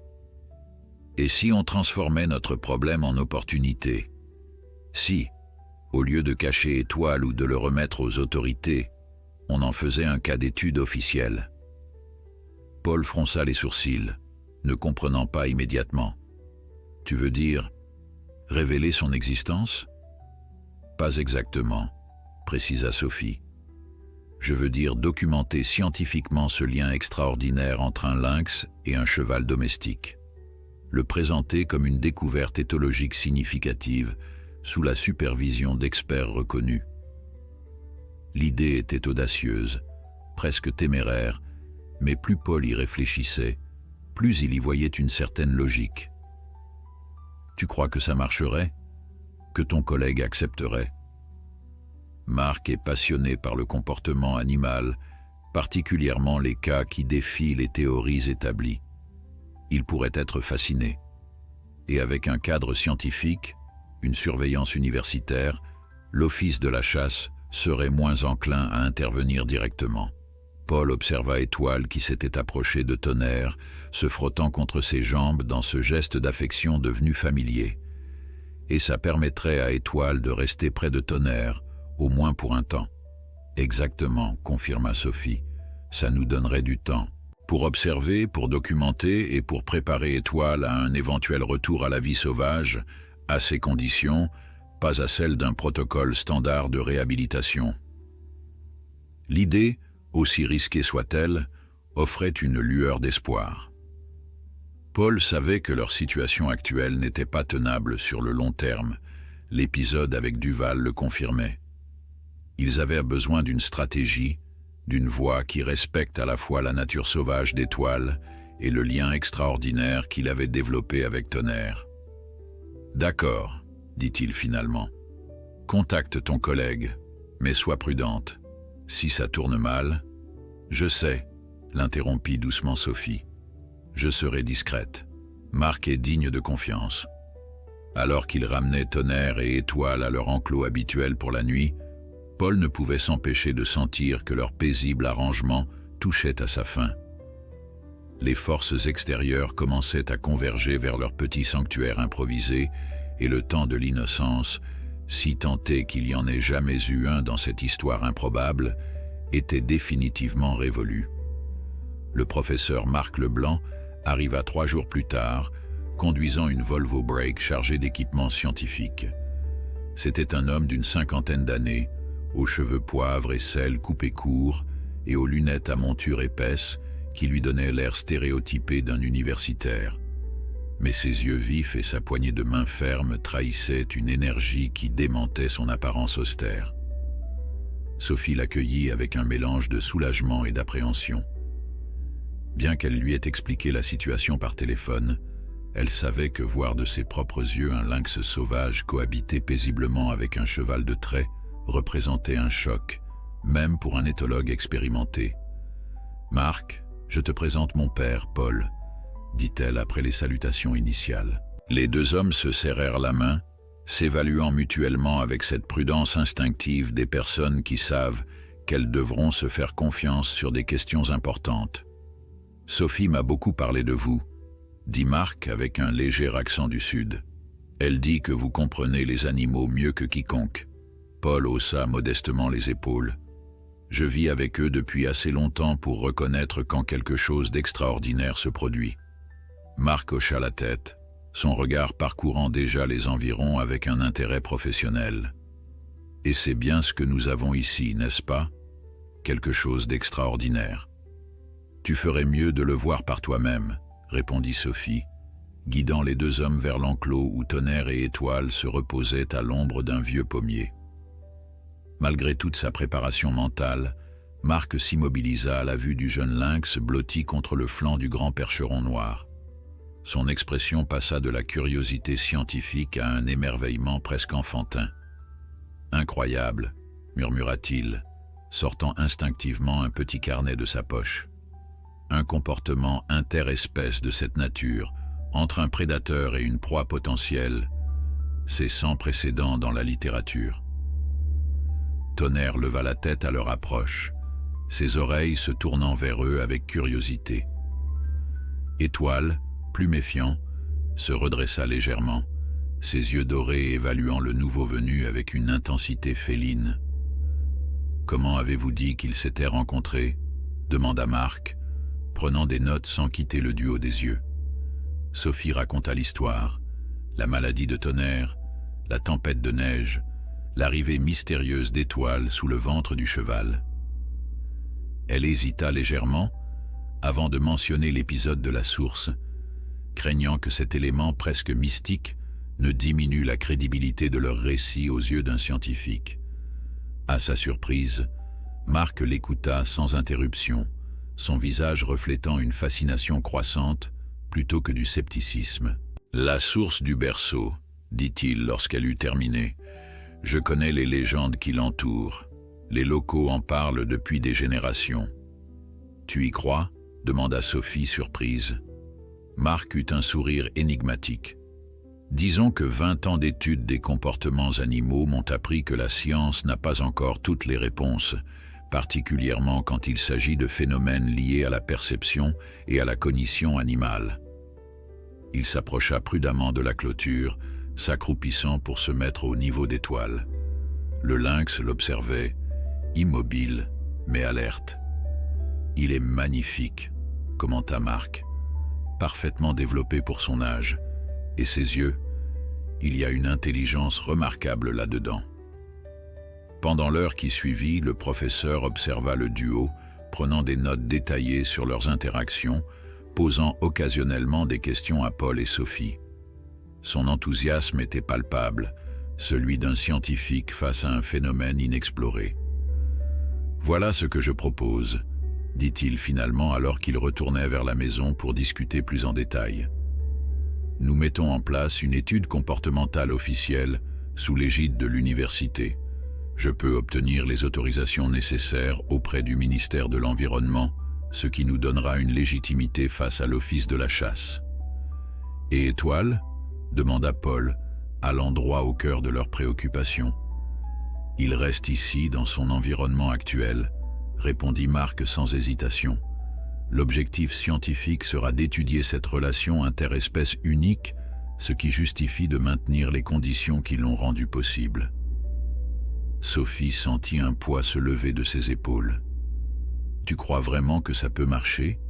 Que les autorités accepteront? » « Avec le bon cadre scientifique, oui, » affirma Marc. « Nous présenterons cela comme une opportunité exceptionnelle d'étude, ce qui est absolument vrai. De plus, j'ai quelques contacts au ministère qui pourraient faciliter les choses. » Il sortit son ordinateur portable, commençant immédiatement à ébaucher un protocole d'étude. Son efficacité et son enthousiasme étaient contagieux, redonnant espoir à Paul et Sophie. « Nous installerons des caméras non invasives, » expliqua-t-il en tapant. « Un système de monitoring qui nous permettra d'observer leurs interactions sans perturber leur comportement naturel. Et bien sûr, des examens vétérinaires réguliers pour Étoile que Sophie pourra réaliser. »« Et à long terme ?» demanda Paul, toujours préoccupé par l'avenir. Marc s'interrompit, son expression devenant plus sérieuse. « À long terme, nous devons respecter la nature d'Étoile. Il est et restera un animal sauvage. L'objectif final devra être sa réintroduction dans son habitat naturel, mais selon un protocole adapté à son cas unique. »« Sa réintroduction », répéta Paul, le mot lui laissant un goût amer. « Et Tonnerre ?»« C'est là que ça devient intéressant, » répondit Marc, un éclair d'excitation dans le regard, Et si nous développions un programme progressif, une transition qui permettrait à Étoile d'explorer son territoire naturel tout en maintenant un lien avec la ferme et Tonnerre? L'idée était innovante, presque révolutionnaire dans le domaine de la réhabilitation de la faune sauvage. Au lieu d'une séparation brutale, Marc proposait une approche graduelle, respectant le lien extraordinaire entre le lynx et le cheval tout en permettant au félin de développer son indépendance naturelle. « Vous proposez une sorte de semi-liberté ?» demanda Sophie, intriguée. « Exactement, » confirma Marc, avec un suivi télémétrique discret. Étoile pourrait explorer les territoires environnants selon son propre rythme, tout en conservant la ferme comme base de sécurité. C'est sans précédent, mais toute cette situation l'est déjà. La journée se transforma en soirée, les trois conspirant autour de la table de la cuisine, affinant le plan, anticipant les objections potentielles, développant des arguments scientifiques solides.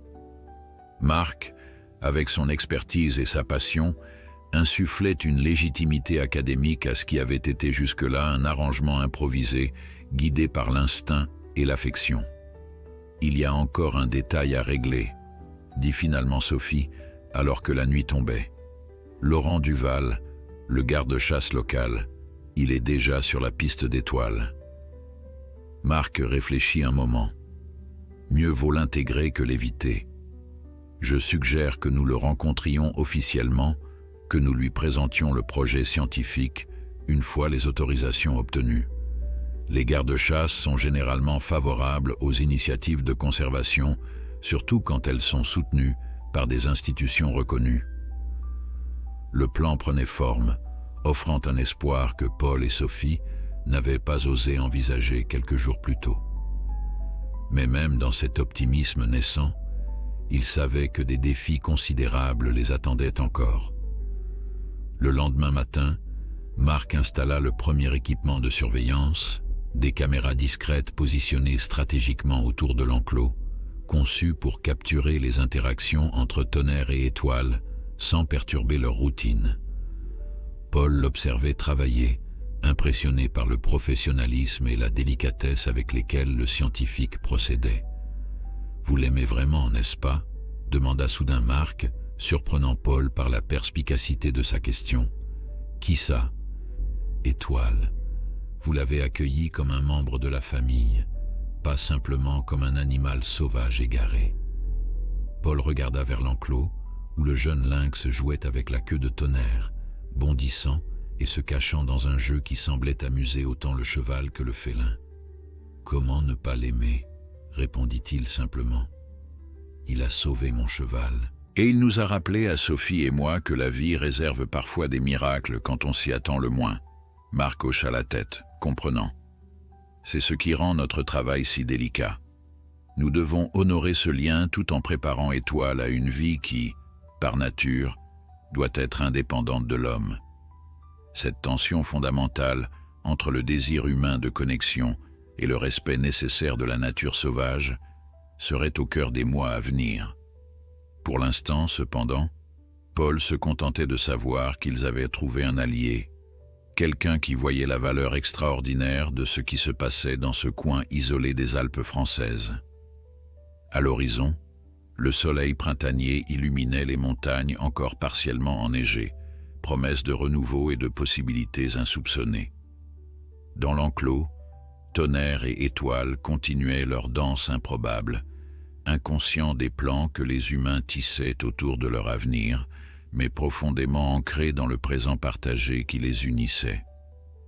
L'été s'installa sur les Alpes avec sa palette de verts vibrants et d'éclosions florales multicolores. L'enclos de Tonnerre et Étoile s'était métamorphosé en un véritable laboratoire à ciel ouvert. Des caméras discrètes, des capteurs de mouvement et divers instruments scientifiques entouraient désormais l'espace, témoin silencieux de cette relation interspécifique unique. Le projet du professeur Leblanc avait obtenu toutes les autorisations nécessaires grâce à un dossier scientifique impeccable et à quelques contacts bien placés au ministère. Étude comportementale d'un cas exceptionnel de symbiose adaptative entre lynx et Equus caballus en contexte post-traumatique. Tel était l'intitulé officiel qui masquait, sous son jargon académique, l'histoire plus simple mais non moins extraordinaire d'un lynx orphelin et d'un cheval mourant qui s'étaient mutuellement sauvés. Étoile avait maintenant 7 mois, et sa transformation en prédateur adulte s'accélérait chaque jour. Son pelage avait pris cette teinte fauve caractéristique, mouchetée de taches noires parfaitement définies. Ses pattes puissantes lui permettaient des bonds impressionnants, et ses oreilles touffues, ornées de pinceaux noirs à leur extrémité, lui donnaient cette silhouette si distinctive des lynx boréaux. Il pesait près de 15 kilos maintenant, sa musculature élancée promettant encore plusieurs mois de croissance. Ce matin-là, Sophie et Marc observaient Étoile depuis la plateforme d'observation que Paul avait construite à une distance respectueuse de l'enclos. Le jeune lynx était occupé à traquer une sauterelle dans l'herbe haute, ses mouvements fluides et précis, trahissant un instinct de chasseur pleinement développé. « Il est prêt », dit Marc, baissant ses jumelles. Physiologiquement et comportementalement, il a atteint le stade où, dans la nature, il commencerait à s'éloigner de sa mère pour explorer son propre territoire. Sophie acquiesça, mêlant dans son regard la fierté d'une scientifique devant un sujet d'étude florissant et l'appréhension d'une personne face à un changement inévitable. « Tu crois qu'il reviendra, une fois qu'on aura ouvert la porte ?» Car c'était là le prochain stade du protocole qu'ils avaient élaboré, permettre à Étoile sa première sortie en liberté surveillée, équipée d'un discret collier GPS aux fonctionnalités limitées pour minimiser son impact sur le comportement naturel du félin. « J'aimerais pouvoir te donner une certitude scientifique, » répondit Marc, son regard suivant Étoile, qui avait maintenant capturé la sauterelle et jouait avec elle entre ses pattes avant. « Mais nous sommes en territoire inexploré ici. Son attachement à Tonnerre est sans précédent dans la littérature éthologique. Selon tous les modèles comportementaux établis, un lynx de son âge devrait considérer un cheval comme une proie potentielle, ou au mieux comme une espèce à éviter. » Il ajusta ses lunettes, un geste qui trahissait sa nervosité malgré son langage académique. « Cependant, je dois admettre que cet attachement me donne espoir. Il défie toutes nos théories. Donc pourquoi ne défierait-il pas aussi nos attentes sur sa première exploration ?»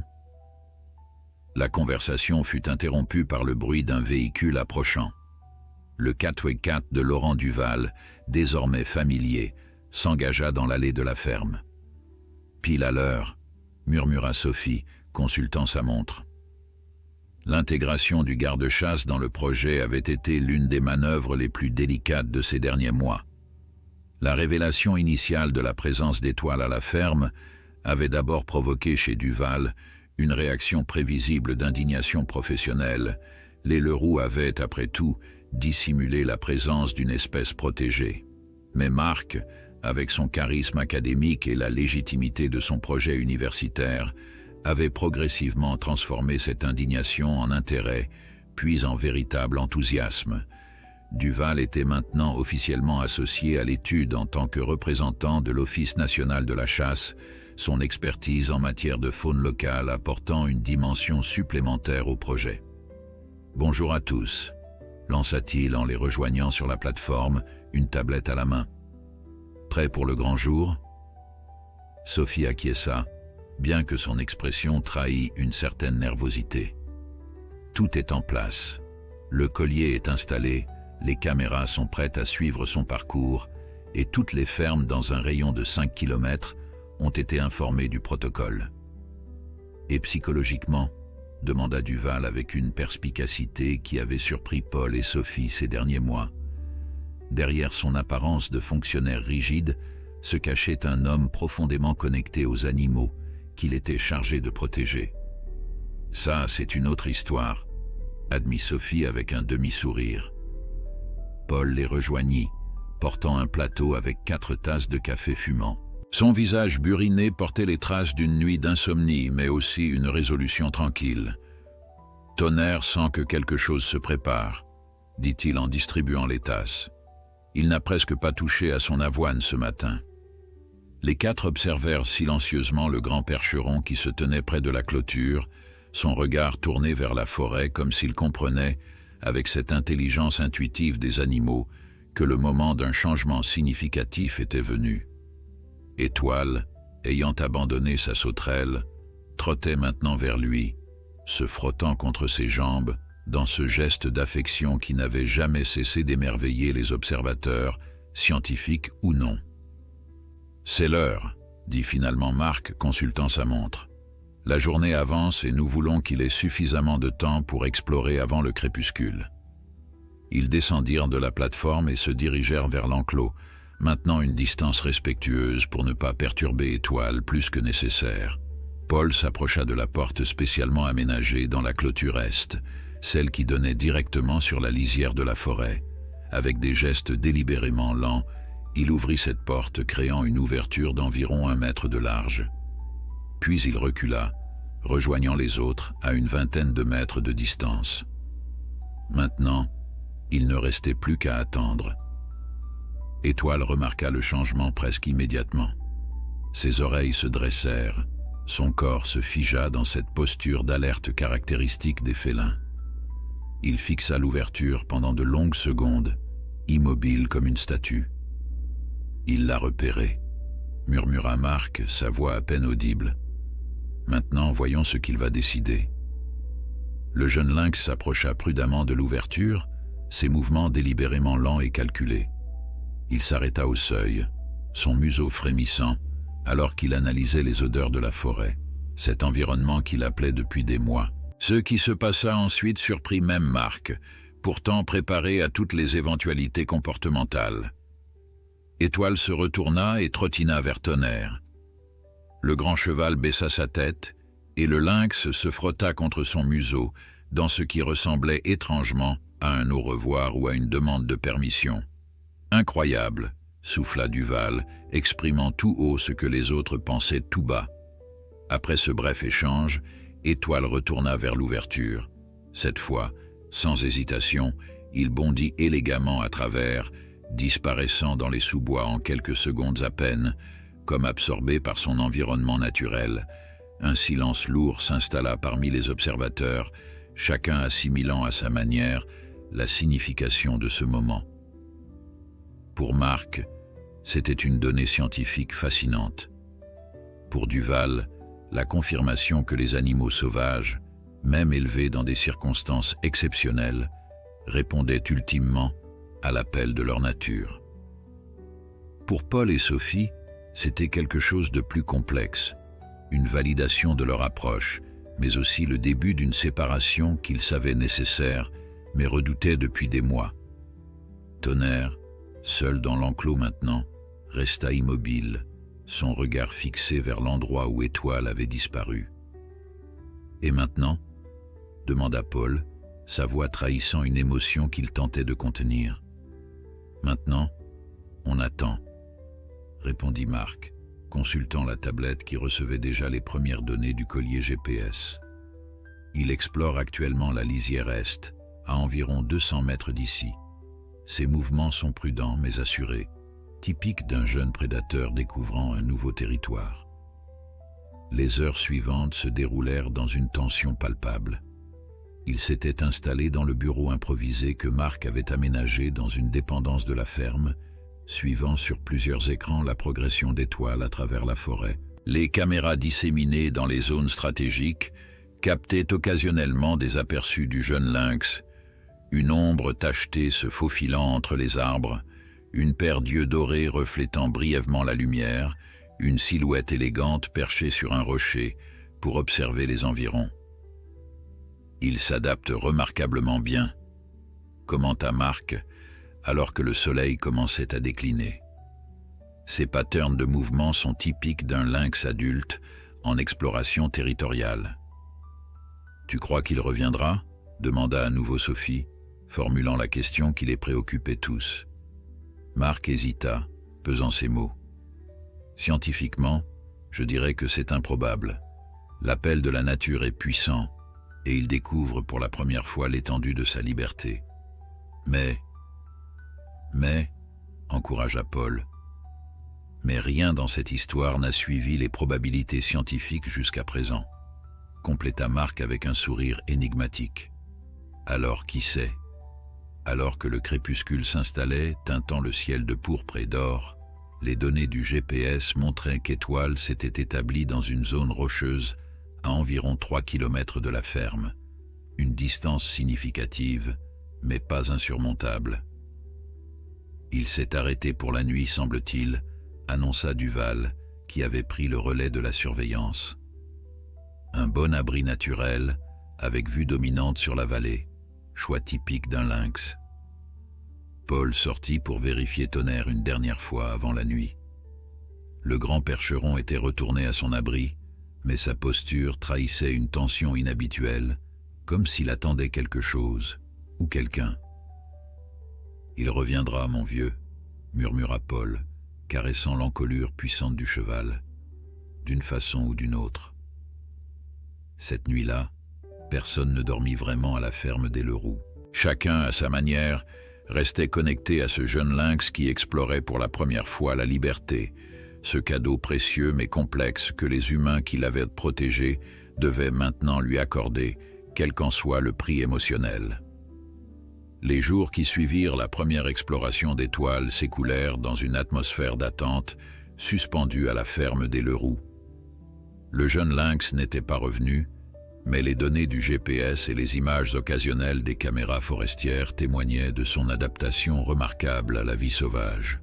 Il se déplaçait avec assurance dans un territoire d'environ 8 km², chassant avec succès des lièvres et des petits rongeurs, établissant des cachettes stratégiques, se comportant en tout point comme un lynx né en liberté. « C'est fascinant », commentait régulièrement Marc, analysant les données comportementales qui s'accumulaient. Aucune période d'adaptation, aucune hésitation dans ses techniques de chasse. C'est comme si ses instincts avaient simplement attendu l'opportunité de s'exprimer pleinement. Pour Sophie, ces observations scientifiques étaient à la fois une satisfaction professionnelle et une source de mélancolie personnelle. Chaque preuve qu'Étoile s'épanouissait dans son environnement naturel confirmait qu'ils avaient pris la bonne décision, mais renforçait aussi la probabilité qu'ils ne reviendraient jamais à la ferme. Tonnerre, quant à lui, manifestait des signes de dépression que Paul n'avait pas vus depuis sa maladie cardiaque. Le grand percheron mangeait moins, restait de longues heures immobile près de la clôture est, son regard tourné vers la forêt. Parfois, dans le silence de l'aube, Paul l'entendait hennir doucement, un son plaintif qui semblait appeler son ami disparu. Le 5e jour après le départ d'Étoile, un orage violent s'abattit sur la région, transformant les ruisseaux en torrents tumultueux et fouettant les arbres de rafales impitoyables. Réunis dans le bureau laboratoire, Paul, Sophie, Marc et Duval observaient avec inquiétude le point GPS représentant Étoile, immobile depuis plusieurs heures, dans une zone escarpée de la montagne. « Pourquoi ne bouge-t-il pas » demanda Paul, son inquiétude paternelle transparaissant malgré ses efforts pour rester détaché. « Ce n'est pas normal, si ?» Marc fronça les sourcils, étudiant les données météorologiques superposées à la carte topographique. Les lynx sont parfaitement adaptés aux intempéries, mais cette zone... Il pointa un ensemble de falaises près de la position d'Étoile. Si l'orage a provoqué des glissements de terrain, il pourrait être piégé. « On devrait aller vérifier », déclara immédiatement Sophie, déjà en train d'enfiler son imperméable. Duval intervint, sa voix calme mais ferme. Ce serait dangereux dans ces conditions et potentiellement contre-productif. Notre présence pourrait le stresser davantage s'il est déjà en situation précaire. Une tension palpable envahit la pièce, chacun tiraillé entre le désir d'intervenir et la conscience que cette non-intervention faisait partie du processus de retour à la vie sauvage qu'ils avaient eux-mêmes initié. « Attendons jusqu'à l'aube », proposa finalement Marc. « Si sa position n'a pas changé d'ici là, nous organiserons une reconnaissance discrète. » Paul acquiesça à contre-cœur, sachant que c'était la décision la plus raisonnable. Mais au lieu de rentrer se coucher, il retourna sous la pluie battante vers l'enclos de Tonnerre poussé par un pressentiment qu'il n'aurait su expliquer. Le percheron n'était pas dans son abri comme Paul s'y attendait. Il se tenait droit au milieu de l'enclos, son pelage noir ruisselant sous l'averse, ses oreilles dressées et tournées vers la forêt avec une intensité inhabituelle. Quand il aperçut Paul, il hennit puissamment, un son bien différent de ses appels mélancoliques des derniers jours. « Qu'est-ce qu'il y a, mon vieux ?» murmura Paul, s'approchant pour caresser son encolure trempée. C'est alors qu'il le vit, un mouvement à la lisière de la forêt, une forme qui se détachait à peine dans l'obscurité pluvieuse. Paul plissa les yeux, incertain dans un premier temps, puis son cœur fit un bond dans sa poitrine. C'était Étoile. Le jeune lynx avançait lentement, visiblement épuisé, une patte avant légèrement relevée comme s'il l'épargnait. Mais il avançait, délibérément, incontestablement, vers la ferme, vers Tonnerre. « Sophie !» cria Paul, sa voix presque emportée par le vent. « Marc, venez voir !» Lorsque les autres le rejoignirent, trempé et haletant, Étoile avait presque atteint la clôture. Le lynx s'arrêta à quelques mètres, hésitant soudain, son instinct sauvage semblant en conflit avec quelque chose de plus profond, de plus personnel. Ce fut Tonnerre qui résolut ce dilemme. Le grand cheval s'approcha de la clôture, hennissant doucement dans ce ton particulier qu'il n'utilisait qu'avec Étoile. Le lynx reprit sa progression, franchit la dernière distance et, avec une agilité surprenante malgré sa blessure apparente, sauta par-dessus la clôture pour atterrir dans l'enclos. Sans hésitation, il se dirigea vers Tonnerre, se frottant contre ses jambes comme il l'avait toujours fait, comme si les 5 jours d'absence n'avaient été qu'un bref interlude. « Il est revenu », murmura Sophie, les larmes aux yeux malgré la pluie qui ruisselait sur son visage. « Et il est blessé », ajouta Marc, son regard professionnel évaluant déjà la condition du lynx. « Pas gravement, semble-t-il, mais cette patte avant nécessite des soins. » La scène qui suivit sembla extraite d'un rêve, rendue surréaliste par la pluie qui continuait de tomber et les éclairs occasionnels qui illuminaient brièvement le tableau. Sophie, avec l'assistance de Marc, examina doucement la patte d'Étoile, découvrant une coupure profonde mais nette, probablement causée par une chute sur des rochers acérés. Le lynx, épuisé et manifestement soulagé d'être rentré, se laissa soigner avec une docilité qui contrastait avec sa nature sauvage, fraîchement redécouverte. C'est comme s'il savait qu'il pouvait venir ici pour être soigné, observa Duval, impressionné par la scène. Comme si cette ferme représentait pour lui une forme de refuge. Marc hocha la tête, son esprit scientifique assimilant les implications de ce comportement. Peut-être avons-nous sous-estimé la complexité cognitive des félins sauvages, ou peut-être est-ce simplement Étoile qui est exceptionnelle. 3 semaines plus tard, sous un ciel d'été d'un bleu parfait, Paul et Sophie se tenaient sur la colline surplombant la ferme, observant une scène qui aurait semblé impossible quelques mois plus tôt. En contrebas, dans le grand pré qui s'étendait jusqu'à la lisière de la forêt, Tonnerre paissait tranquillement, sans clôture ni contrainte. Et non loin, à l'ombre d'un vieux chêne, Étoile somnolait, son pelage tacheté se confondant presque avec les jeux d'ombre et de lumière du feuillage. Le programme de cohabitation semi-naturelle pour réhabilitation progressive de faune sauvage, titre officiel de ce que Paul appelait plus simplement l'arrangement, était en place depuis 2 semaines. Élaboré par Marc après le retour d'Étoile, il représentait une approche révolutionnaire dans le domaine de la conservation. L'idée était simple dans son principe, complexe dans sa mise en œuvre. Créer une zone tampon entre la ferme et la forêt, un espace où Tonnerre pourrait se déplacer librement sous surveillance discrète, et où Étoile pourrait venir et partir selon ses instincts, tout en maintenant le lien spécial qui les unissait. « Tu crois que ça va marcher sur le long terme ?» demanda Sophie, observant Étoile qui s'étirait maintenant, prêt pour sa chasse du soir. Paul sourit, les rides au coin de ses yeux témoignant des épreuves et des joies des derniers mois. Si tu m'avais demandé il y a 6 mois si un lynx orphelin pouvait sauver un cheval mourant en le conduisant à une source magique, j'aurais ri. Alors maintenant, je crois que tout est possible. » Sophie rit doucement, reconnaissant la sagesse dans la simplicité de cette réponse. Marc dit que les premières données sont prometteuses. Étoile alterne parfaitement entre ses explorations en forêt et ses retours à la zone tampon. Son territoire de chasse s'étend, mais inclut toujours la ferme comme point d'ancrage. En contrebas, comme pour illustrer ses propos, Étoile se levait maintenant, s'étirait une dernière fois, et après un bref contact avec Tonnerre, ce frottement caractéristique contre ses jambes, se dirigeait vers la forêt d'un trot élégant et assuré. « Il reviendra », dit simplement Paul. Ce n'était pas une question, mais une constatation, celle d'un homme qui avait appris à voir au-delà des catégories rigides que les humains imposaient souvent au monde naturel, sauvage ou domestique, prédateur ou ami. Ces distinctions semblaient soudain artificielles face à la réalité vivante d'Étoile et Tonnerre. Le soleil commençait à décliner, transformant le paysage en une toile impressionniste de couleurs chaudes. Tonnerre leva la tête, hennissant doucement vers la silhouette d'Étoile qui disparaissait entre les arbres, puis reprit son broutage paisible, apparemment confiant dans le retour de son improbable compagnon.